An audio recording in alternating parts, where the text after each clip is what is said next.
dimension too. John, the next voice you're going to hear is Lettice Bromovsky, journalist, political commentator, who particularly makes a study of what young Conservatives think and has written about it. And then I'm going to come back to you on that. But I noticed you nodding with agreement when John was talking about punk Thatcherites. That's for folk of our generation. But for your generation, do you see that crucial distinction that John Rentle's making? I see it. Thatcher has played a huge and very dominating force within this election, much more than I think we've seen at any other election going forward. But I completely agree with him that Rishi Sunak is the one who is the Thatcherite in this contest. And actually Liz Truss is much more of Reaganism economics rather than the Thatcherite. But after the last couple of years, shouldn't you, particularly in your generation, all Conservatives you could argue, but you particularly, be looking for something fresh? As Thatcher was in '79, as Tony Blair was in his era as well a little later, instead of just looking at people who are rebranding themselves around a previous icon. Completely. And I think that there does need to be a distinction from that. And one thing I would disagree with John on is these tax cuts. I think if they're very clear, targeted and fully costed tax cuts on things like what Liz is putting forward at the moment on freezing the green levy, that will directly impact people's energy bills, bringing them down, meaning they will have that bit more. Yeah, John, thank you very much indeed. Final thought on this from Lettice, and then I'm going to bring in my old chum, Dennis McShane, to join the conversation. Ultimately, there are two contests here. Yeah. There's the real one that will be resolved by the first week of September, for who the next leader is and who the next Prime Minister is. Then within 2 years, there'll be the one that John Rentle's talking about. That's the general election. Exactly. Probably, although not totally certainly, Starmer versus X or Y. Yes, and interestingly, I would argue that the Labour Party should seriously consider getting a new leader in at this point. Starmer has continuously shown how he is ineffectual and essentially a weak leader. If we go back just a few weeks ago when it should have been an own goal with Boris's very narrow miss on the vote of no confidence, and Starmer failed at the PMQs to really bring together that unity. I think he, in fact, referenced Boris as a character in Star Wars and a Love Island contestant in the same breath, just completely failing to show how he can really lead this country. And I think while the Conservatives are looking for their new leader, Labour should also be considering a realignment and a reassessment of their plans ahead of the general election. Back to you in a moment for a final thought, but I want to bring Lettice in because, again, she was Lettice Bromovsky, who's with me here live in the studio, journalist, political commentator, was listening avidly to that. We touched a little bit upon it with John Rentle about whether the Conservative Party, through your younger eyes, requires a new ideological giant or whether it matters or not. You heard Dennis's very, very crisp analysis, politically and historically. You with him or against him? I am with him in the sense that I agree that we need a sort of new ideological front, and I think the Conservatives massively missed the trick during this leadership campaign in the fact that we seem to have somehow ended up with the two most Boris candidates in it, and despite polling throughout the leadership contest, they were never doing particularly well. You had candidates such as Penny and Kemi. Kemi in particular was very keen for a radical rethink, and I think she would have done very well. And I also, back to the red wall seats, think both Kemi and Penny would have had a much greater chance at uniting those red walls, whereas I'm not fully convinced just yet that either Rishi or Liz will be able to do that in the same way. And would it finally satisfy you, as we read in the papers, the Sunday Telegraph today, for example, is speculating that Kemi Badenoch may well get educational culture somewhere where she can keep pounding her anti-woke. I know that's a cheap and silly phrase to use, but everybody knows what it means. Get her in there. And that Mordaunt's gone quiet. Tugendhat's been very busy commenting on China again and the defence situation. That those three alternatives will be in that first cabinet? I definitely think there will be positions for them. Do you insist that they are? I hope so, definitely. Particularly Kemi and Penny. Less so Tom, I'm afraid, but much more Kemi and Penny. I think they would do great in cabinet, and I think that there's a leadership position for them in the future. Brilliant this isn't the end. Yeah, no, that's great, and you're going to come back at 1 o'clock. And I'm delighted to say that Lettice, as requested, has come back, having stretched her legs and had a coffee and the rest of it.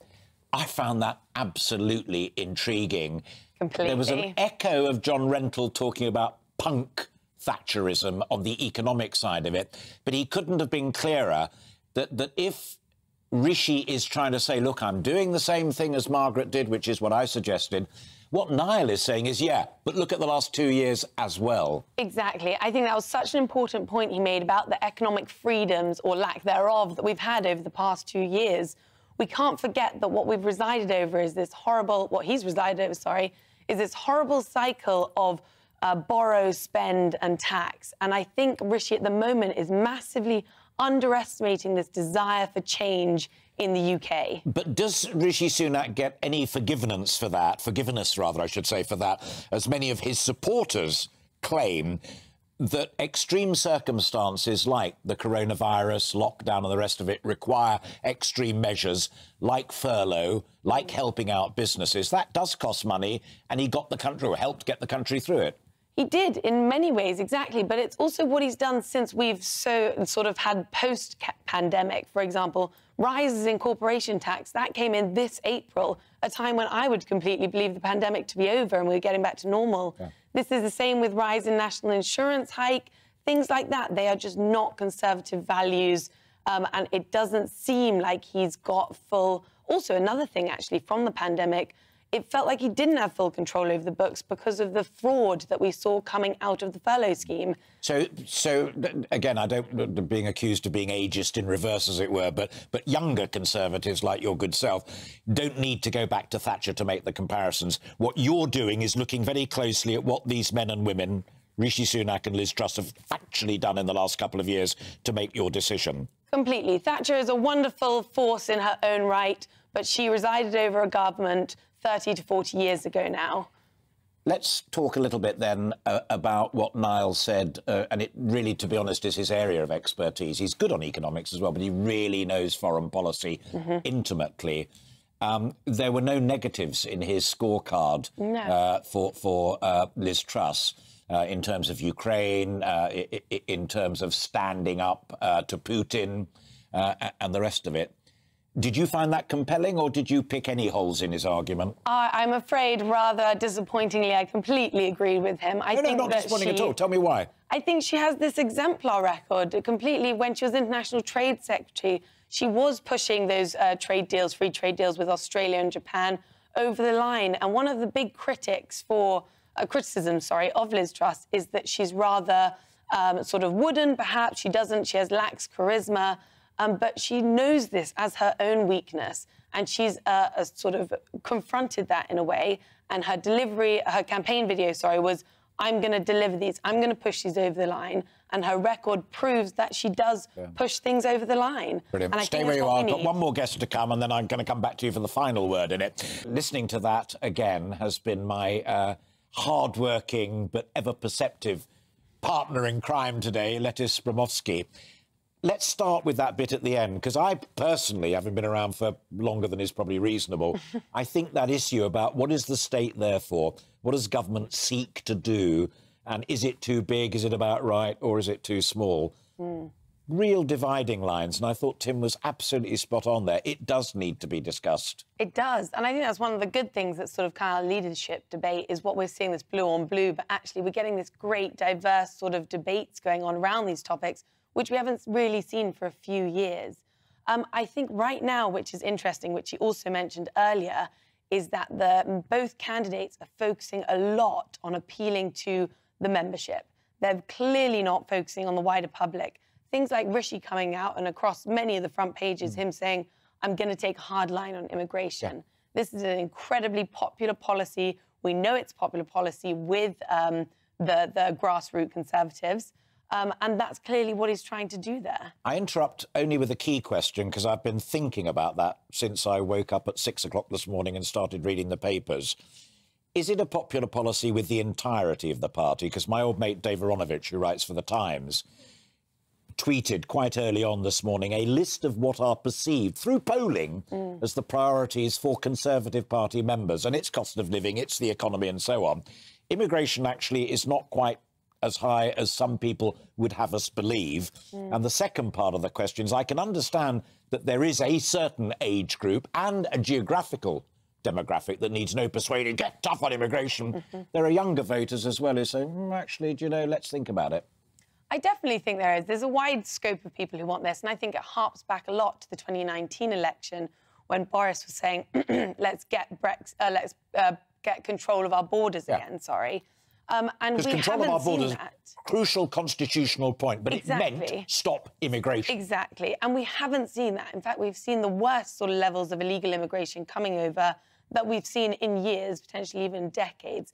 And I think that is an important point to harp on about. Another thing that happened was with the Rwanda plan, when the European Court of Immigration essentially overruled what our UK government had legally said with allowing that plane to fly out. And I think that was a key moment where people were absolutely outraged. We've left the European Union.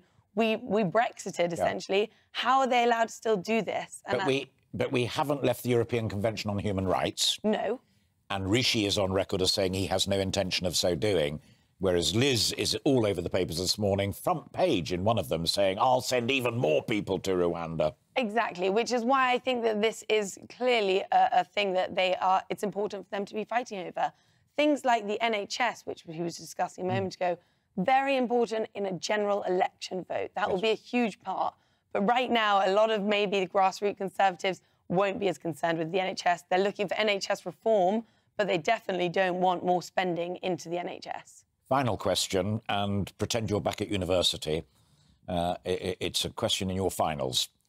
Tough line on immigration, shore up the core vote that may be wobbly because of the defenestration of Boris Johnson, but it may cause us difficulty in marginal constituencies where we've got to persuade Liberal Democrat potential voters to stick with us and not go back to the Lib Dems. Yes. 200 words, one side only. Yes, that'll definitely be an issue. I think that over the next few weeks and once we get that leader, if, for example, they can implement their policies, show how they'll help that, bring inflation down, whatever it is you're looking for, those swing seats may not swing the other way. There's a lot of work to be done, though. And 2 years to go, you reckon, still? And not quite 2 years. I expected it to be sooner than that, but, yeah, maybe the end of 2023. Oh, so, I mean, if Liz were to storm it, as you and Niall were suggesting, might not be an outcome that you would be unhappy with, you think she might just be tempted to take a deep breath and say, I'm the fresh face, let's go? Yeah, definitely. Will you come back again soon? Absolutely, I'd love to. It's been a joy to have you on board, and thank you very much indeed, Lettice, for spending so much time. Great stuff from Lettice and from all of my other guests, and great stuff from you as well. Tony says...